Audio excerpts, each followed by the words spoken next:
Dios te bendiga, iglesia, en esta mañana. Quiero compartir, como siempre, mi repertorio, pero es palabra de Dios, la siempre viva y eficaz palabra de Dios, que se encuentra en el libro de Segunda de Pedro. Estamos estudiando Segunda de Pedro, y está estrechamente ligada con los versículos que se encuentran, lo que ya vimos anteriormente, y lo vamos a leer para recordar, versículos 3 y 4 de Segunda de Pedro, capítulo 1, y dice así: como todas las cosas que pertenecen a la vida y a la piedad, no ha sido dada por su divino poder mediante el conocimiento de aquel que nos ha llamado por su gloria y excelencia. El 4, por medio de la cual nos ha sido dada preciosa y grandísimas promesas, para que por ella llegase a ser participante de la naturaleza divina, habiendo huido de la corrupción que hay en el mundo a causa de la concupiscencia. Esto ya lo hemos compartido. Recordemos que Pedro empieza su segunda carta con una declaración asombrosa: que somos participantes de la naturaleza divina, que su divino poder nos dio en primer lugar la salvación y luego la capacidad de vivir una vida santa a través del conocimiento de aquel que nos llamó. Y crecer en su conocimiento es crecer en santidad. Dios nos ha dado todo lo necesario para que vivamos en armonía con su palabra, honrándole, amándole, sirviéndole. También nos decía que nos dejó grandísimas promesas, y esas promesas es que Él va a volver a buscar a su pueblo, a su iglesia, como vos y yo.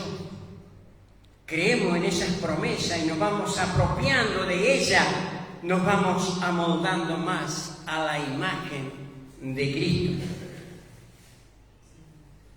El cristiano ya participa de la naturaleza divina al reflejar sus virtudes.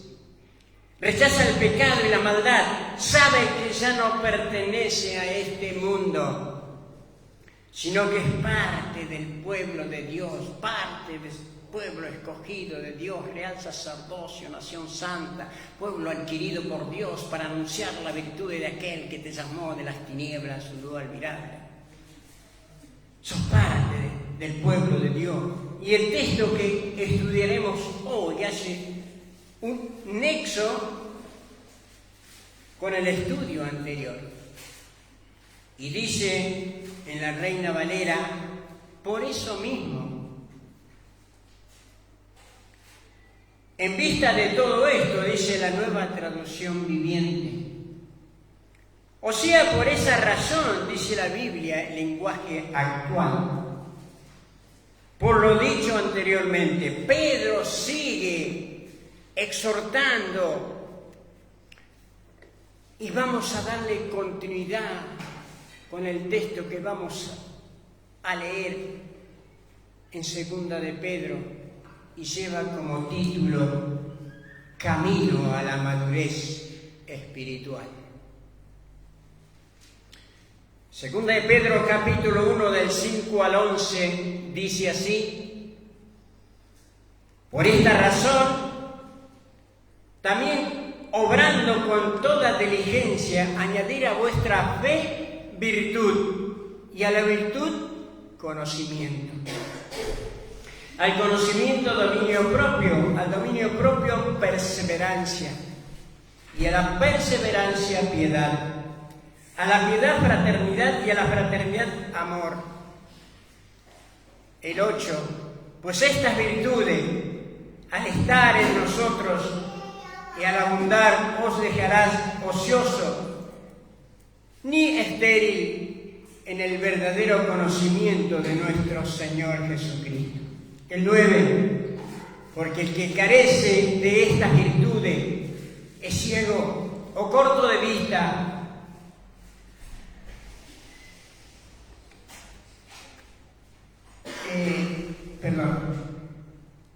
Es corto de vista.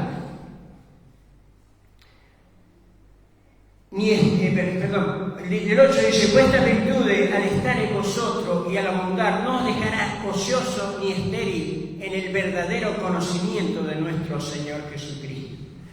Porque carece de estas virtudes, es ciego y corto de vista, habiendo olvidado la purificación de sus pecados pasados. Así que, hermano, versículo 10, sé tanto más diligente para hacer firme vuestro llamamiento de parte de Dios, porque mientras hagáis estas cosas, nunca tropezaréis. El 11, pues de esta manera os será concedida ampliamente la entrada al reino eterno de nuestro Señor Jesucristo.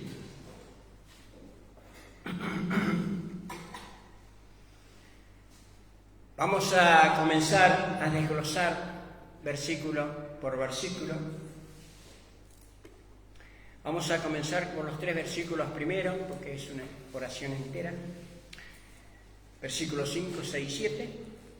Acá Pedro exhorta al creyente a ser poseedor de cierto número de virtudes, en la cual encabeza la fe esta lista. Dice 5, 6, 7. Vosotros también, poniendo toda diligencia, por esto mismo dice, añadir a vuestra fe virtud. A la virtud conocimiento, y al conocimiento dominio propio. Al dominio propio paciencia, y a la paciencia piedad, y a la piedad afecto fraternal, y al afecto fraternal amor. Pedro expuso en los versículos anteriores la obra de Dios en la salvación. Ahora enfatiza nuestra obra en el proceso de la santificación. Dios nos ha dado su promesa y Él es fiel a su palabra. Él la va a cumplir, pero espera que nosotros hagamos de nuestra parte. El creyente debe esforzarse para edificar un carácter cristiano digno. No somos autómatas, sino que Dios espera que nosotros contribuyamos para nuestra santificación. Y todo depende de la fe que hemos recibido. Acá en la base de la fe, lo que nos hablaba Jorge, sin la base de la fe, la virtud siguiente son imposibles alcanzar. ¿Y qué dice la fe? Hebreo. ¿Qué nos habla Hebreo 12? Que la certeza de lo que se espera y la convicción de lo que no se ve. Es la confianza del creyente, es la confianza del cristiano en el Señor Jesucristo y Salvador. Todas estas virtudes no tienen un orden, sino que deben manifestarse todas al mismo tiempo. Versículo 5, la primera virtud. Dice, añadir a vuestra fe virtud. Otras traducciones dice, buena conducta. La Dios habla hoy. Un carácter digno de admiración, dice palabra de Dios para todo. Abundante provisión de excelencia moral. La nueva traducción viviente. Está relacionada con la característica que Dios mencionaba en el versículo 3. Es decir, la excelencia. Todo cristiano debemos esforzarnos para que nuestra fe se manifieste con excelencia en nuestra vida y nuestro andar diario. Continuando con el versículo 5 sale la segunda virtud. La virtud, conocimiento, dice. Para llevar una vida de excelencia moral, definitivamente debemos tener conocimiento de la palabra de Dios. La virtud reside en vivir como Dios quiere. Por otro lado, vivir una vida virtuosa refuerza el conocimiento. Porque de esa manera comprobamos que la buena voluntad de Dios es agradable y perfecta. Romanos 12:2, que siempre lo tenemos ahí. No conforméis, dice, este siglo, más reformado por la renovación de vuestro entendimiento, para que experimentéis cuál sea la voluntad de Dios, agradable y perfecta. Además, ese conocimiento en Dios acrecienta la fe. Cuanto más lo conocemos, más nos asemejamos a Él. Juan 17:3 dice, y esta es la vida eterna, que te conozcamos a ti, al único Dios verdadero, y a Jesucristo, a quien has enviado. Vamos al versículo 6 para encontrar la tercera virtud.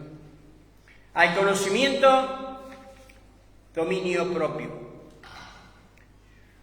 Para el carácter cristiano es necesario la fe, la virtud, el conocimiento, pero también hay que agregarle el dominio propio. Y esta virtud, como las otras, la proporciona el mismo Espíritu Santo. También es conocida como templanza en Gálatas capítulo 5, 22 y 23a. Me dice, mas el fruto del Espíritu es amor, gozo, paciencia, benignidad, bondad, mansedumbre, templanza. Todo cristiano, todo hijo de Dios debe poner su confianza en Dios. Así no caerán en desesperación, en enojo, en ira, temor. Todo debemos poner esa confianza en Dios. Como tampoco sucumbir ante el deseo de la carne. Todo debemos poner la confianza en Dios. Por eso es tan importante tener una disciplina para dedicar tiempo a la lectura de la palabra de Dios.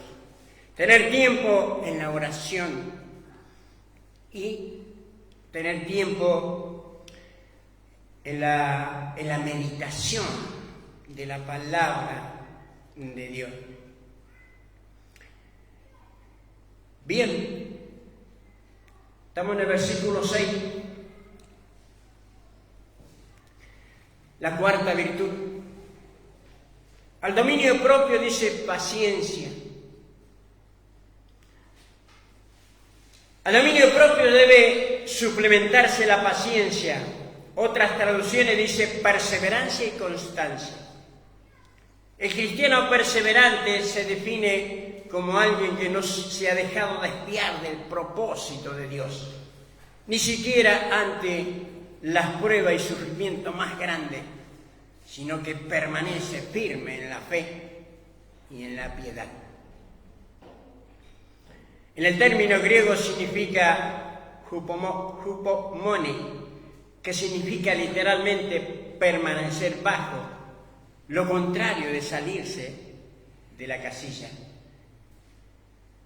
Y la paciencia se basa en la conciencia de que Dios tiene el control total de toda la situación que vos estés pasando. Él tiene el control, Él tiene el control de tu barca. Romanos 5:3 dice, y no solo esto, más aún nos gloriamos en las tribulaciones, sabiendo que la tribulación produce paciencia. Santiago 1:3 dice, sabiendo que la prueba de vuestra fe obra paciencia.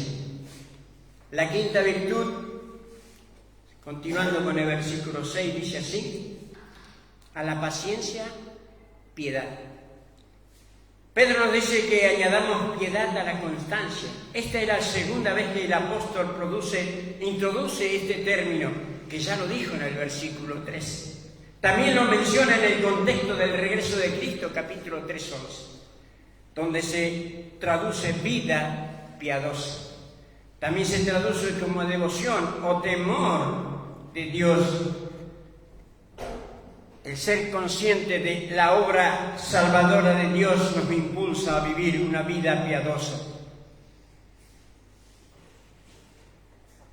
Es decir, todos los actos de nuestra vida son una ofrenda de adoración a Dios.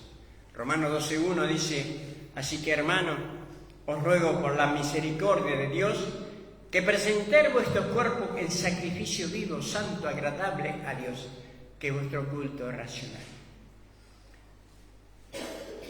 Vamos a ver las dos virtudes que quedan, lo podemos encontrar en el versículo 7.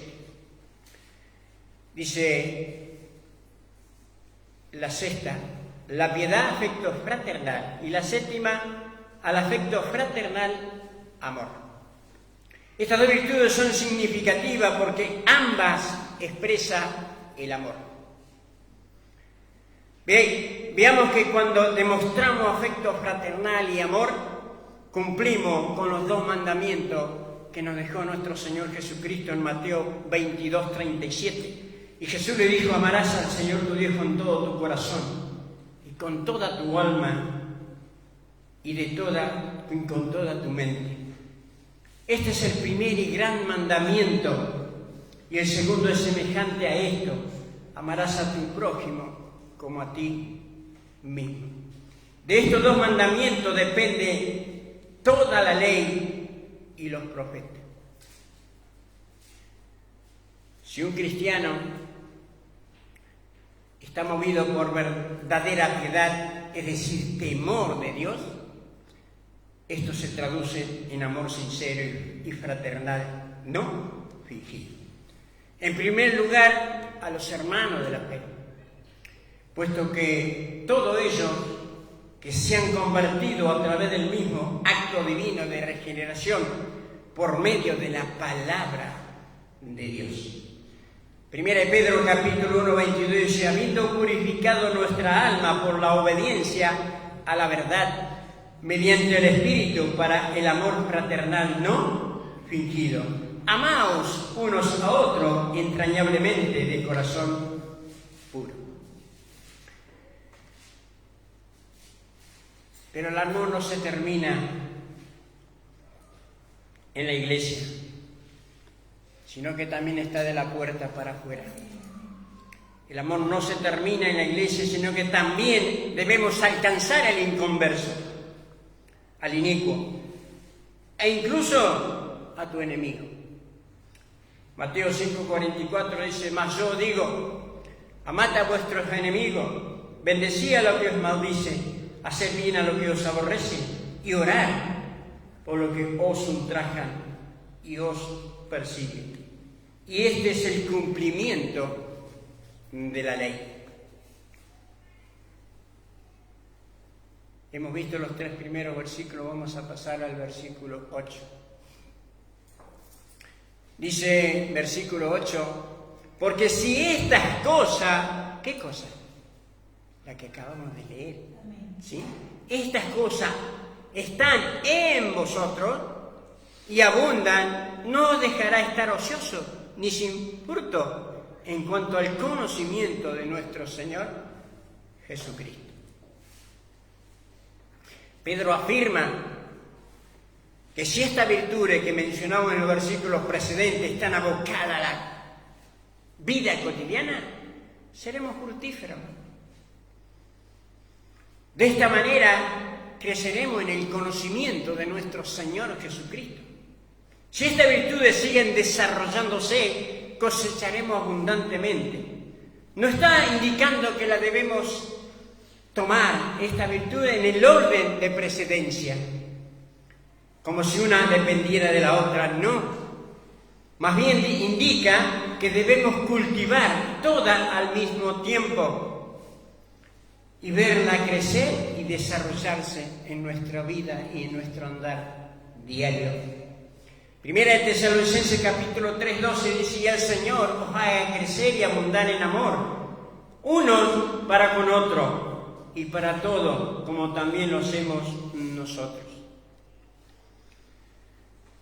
La consecuencia de este desarrollo es de que no seremos inútiles e improductivos en nuestra vida espiritual.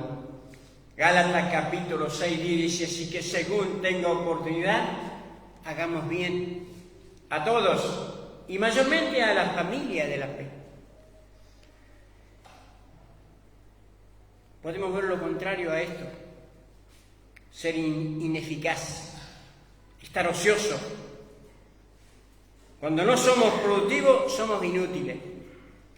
Mateo 4:19 dice: pero los afanes de este siglo y el engaño de la riqueza y la codicia de otras cosas entran y ahogan la palabra y se hacen infructuosas. Pedro desea que la iglesia crezca. Pedro desea que la iglesia crezca en el conocimiento de nuestro Señor Jesucristo, para que todos lleguemos a la unidad de la fe y del conocimiento del Hijo del Hombre, hasta ser un hombre, mujer plena, madura. Y toda esta virtud la debemos cultivar día a día, hora a hora, minuto a minuto, la debemos cultivar. Y el versículo 9 dice: pero el que no tiene estas cosas tiene la vista corta. Tremenda. Es ciego, habiendo olvidado la purificación de su antiguo pecado. Acá Pedro ve la contrapartida de la declaración previa del versículo 8. Y vemos los siguientes 3 puntos en este versículo: deficiente, ciego y olvidadizo. La primera persona deficiente, que no ha desarrollado esta virtud, tiene vista corta. Deficiente es una persona en la comunidad que carece de esta virtud, que van desde la fe al amor. Dicha persona es inútil e improductiva. En segundo lugar, Pedro utiliza la figura de una persona ciega. Con esta ilustración quiere decir que la persona que descuida de los cultivos de los valores espirituales está totalmente ciega y no puede ver la verdad de la palabra de Dios. Tal persona puede ver las cosas terrenales que están cerca, pero es incapaz de ver las espirituales, las cosas celestiales. Está espiritualmente ciega. En la primera epístola de Juan describe a la persona que declara estar en la luz, pero odia a su hermano, y dice que es como aquel que tropieza en las tinieblas, porque las tinieblas lo han enceguecido. Primera de Juan, capítulo 2, 10 y 11 dice: el que ama a su hermano está en la luz, no hay tropiezo en él. Mas el que aborrece a su hermano está en tiniebla, y anda en tiniebla, y no sabe a dónde va, porque las tinieblas le han cegado los ojos. La tercera persona que nos habla acá es olvidadiza. El olvido bloquea la memoria de la gracia y del amor perdonador de nuestro Señor Jesucristo. Este olvido en sí es un ejemplo del fracaso del conocimiento de Cristo. Podemos ver que Pedro dice, habiendo olvidado la purificación de su pecado. Esto armoniza con lo que Pablo le escribiría a la iglesia en aquellos tiempos, describe acerca del amor de Cristo. Porque su iglesia, quien la amó y se entregó a sí mismo por ella, para santificarla. Efesios 5, 25 y 26 dice: marido, amad a vuestras mujeres, así como Cristo amó a la iglesia y se entregó a sí mismo por ella, para santificarla, habiéndola purificado en el lavamiento del agua por la palabra de Dios. Hermano, todo aquel que ha nacido de nuevo, que sus pecados han sido perdonados, no puede olvidarse de la obra redentora de Cristo en nuestra vida y en su vida. Ahora es parte de la iglesia, ahora es parte del pueblo de Dios.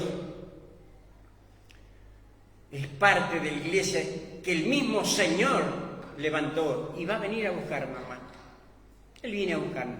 Por eso tenemos que prepararnos, tenemos que esforzarnos, como dice Pedro: esfuérzate y sé valiente, le decía Josué. Mira que te mando que te esfuerces y sé valiente, no temas ni desmayes, porque Jehová tu Dios estará contigo donde quiera que tú vayas. Aleluya. Esfuérzate, mujer, varón, esfuérzate. Dedicale un tiempito a nuestro Señor. Dedicale. Cuando te levantes a la mañana, no pongas los pies en el suelo porque te vas a resfriar. Poné las rodillas. Esfuérzate. Por lo cual, hermano, el versículo 10, perdón. Por lo cual, dice, hermano, tanto más procurar hacer firme vuestra vocación, porque haciendo estas cosas no caeréis jamás. La Nueva Traducción Viviente dice, así que, amados hermanos, esfuércense por comprobar si realmente forma parte de lo que Dios ha llamado y escogido. Acá Pedro resume lo que estaba diciendo en los versículos precedentes con el adverbio por lo cual. Y se dirige a ellos con expresión personal, hermanos. Busca el bienestar pastoral de ellos y le dice, esfuércense más todavía. Están utilizando la misma exhortación del versículo 5. Ahora le dice, hagan todo el esfuerzo posible en hacer firme su llamamiento y elección.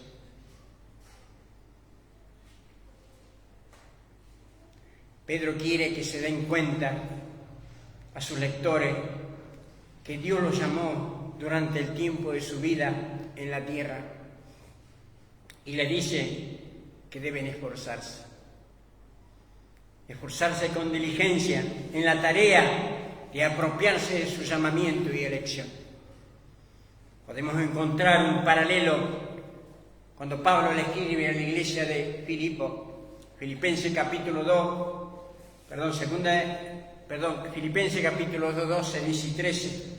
Por tanto, amado mío, como siempre habéis obedecido, no como en mi presencia solamente, sino mucho más ahora en mi ausencia, ocupados de vuestra salvación con temor y temor. Porque Dios es el que en vosotros obra, así el querer como el hacer por su buena voluntad. Pedro enfatiza la responsabilidad del hombre con respecto a su salvación. La elección y el llamamiento seguirán siendo acto redentor de Dios. Él escogió al hombre desde la eternidad. Él te escogió desde antes de la fundación del mundo. Efesios 1:4 dice, según nos escogió Él antes de la fundación del mundo, para que fuésemos santos y sin mancha delante de Él en amor. Y también te llamó en el tiempo justo. Tiempo preciso te ha llamado, Romanos 8:30 dice. Y a lo que predestinó, a esto también llamó. Y a lo que llamó, a esto también justificó. Y a lo que justificó, a esto también glorificó. Hermano, el hombre no se escoge o se llama por sí mismo. Como dice Pablo, son los dones y el llamamiento de Dios irrevocables. Romanos 11:29 dice, porque es irrevocable, son los dones y el llamamiento de Dios. El llamamiento no es simplemente una invitación, es un mandato real que el hombre debe obedecer. Y la elección es evidencia de la gracia y el amor de Dios para con el hombre. Digo hombre, también está la dama en ese lugar. El hombre concede. El hombre entonces ha de tomar posesión de su elección, ejercitando la virtud de que Pedro nos menciona del versículo 5 al 9. Le dice, mientras hagan esta cosa, no caerán. No caerán jamás. Es decir, mientras se esfuercen más, cada vez más, en responder a su llamado y elección, no caerán. Todo cristiano que se esfuerce a llegar a ser maduro recibirá una gran recompensa en el reino del cielo, como un regalo de la gracia paternal de Dios. Versículo 11 dice, porque de esta manera os será otorgada amplia y generosa entrada en el reino de los cielos. de nuestro Señor y Salvador Jesucristo. Y en otra versión dice, y Dios con gusto le dará la bienvenida en el reino de nuestro Señor y Salvador Jesucristo, quien reina para siempre. La traducción lenguaje actual. Dios responde a la fidelidad del hombre y le concede la entrada en el reino del cielo. Si Dios te ha concedido la entrada es porque te ha considerado su hijo. Y acá Pedro utiliza el pronombre personal usted y le dice a sus lectores, recibiréis una generosa bienvenida. Dice que el reino de Cristo es eterno porque Él mismo es eterno. Y ese reino, Cristo es Rey, tal como lo enseña Jesús. Dios gobierna mediante su Hijo Jesucristo. Mateo 28, 18 dice, llegando Jesús le habló diciendo, toda potestad me es dada en el cielo y en la tierra. Y para afirmar este versículo, era cortito, pero yo lo quiero afirmar con Mateo, para confirmar bien lo que estamos leyendo. Mateo 25, 31 y 4 versículos más dice, cuando el Hijo del Hombre venga en su gloria y todos los santos ángeles con él, entonces se sentarán sobre el trono de su gloria. Y serán reunidas delante de él toda la gente y los apartará los unos de los otros, como aparta el pastor de las ovejas de los cabritos. Y pondrá las ovejas a su derecha y los cabritos a la izquierda. Entonces el rey dirá a los que estarán a su derecha, venid, bendito de mi Padre, heredad del reino preparado para vosotros de la fundación del mundo. Tremendo, hermano. Prepárate, esfuérzate, sé valiente, prepárate. Para concluir, quiero hacer una pregunta general. Pregunta para mí. Como hijo de Dios, ¿cómo puedo traer fruto para el Señor? ¿Sabes cómo? Cultivando en nuestro andar diario estas virtudes que Pedro nos mencionó. En este texto que Pedro nos mencionó, que van de la fe hasta el amor. Nos dice que seamos diligentes y que debemos cultivarla en todo momento al mismo tiempo, para llegar a ser un varón perfecto. También porque Dios me ha revelado su palabra a través de Jesucristo. Y sigue obrando en mi corazón y en tu corazón, sigue obrando. Porque por medio del Espíritu Santo. Y ha quedado fe en mi alma para que yo pueda poner mi confianza en Él. Como dice Timoteo, 2 de Timoteo, capítulo 1, 12. Porque yo sé quién he creído. Estoy seguro que es poderoso para guardar mi depósito para aquel día. Si estas virtudes están en vuestra vida, seremos fructíferos de estar de esta manera, no seremos inútiles e improductivos en nuestra vida espiritual. Lo contrario a esto es la persona que no ha desarrollado estas virtudes, es de vista corta y deficiente en la comunidad. Es decir, la persona que descuida el cultivo de los valores espirituales está totalmente ciega y no puede ver la verdad de la palabra de Dios. Si vos naciste de nuevo, varón, mujer, si vos has nacido de nuevo, tus pecados han sido perdonados. No podés olvidar la obra redentora de Cristo. Él te salvó, Él te rescató del lodo cenagoso, Él te salvó por gracia y por gracia sos salvo por medio de la fe. Debemos mostrar fruto de arrepentimiento, demostrar con hechos que tu vida cotidiana es el fruto del Espíritu y seguir cultivando estas virtudes. Jesús dijo, por su fruto lo conoceréis. Si el mundo verá a Dios. Y esto conocerán que somos sus discípulos, si se aman unos a otros. Pero lo más importante a todo esto, para terminar, lo más importante a todo esto, Dios te tiene preparado una morada allí en los cielos. Allí en los cielos tiene ya tu habitación. Juan capítulo 14, 2. Él tiene tu morada. Prepárate, hermano. No bajes los brazos. En el momento difícil, levantá los brazos como le hacían a Moisés. Le levantaban los brazos y seguía adelante. No temas ni falles. Esfuérzate y sé valiente. Dios te bendiga, iglesia, en esta mañana, y que esta palabra pueda germinar en nuestros corazones y tener fruto. ¿Sí? Amén. Dios te bendiga.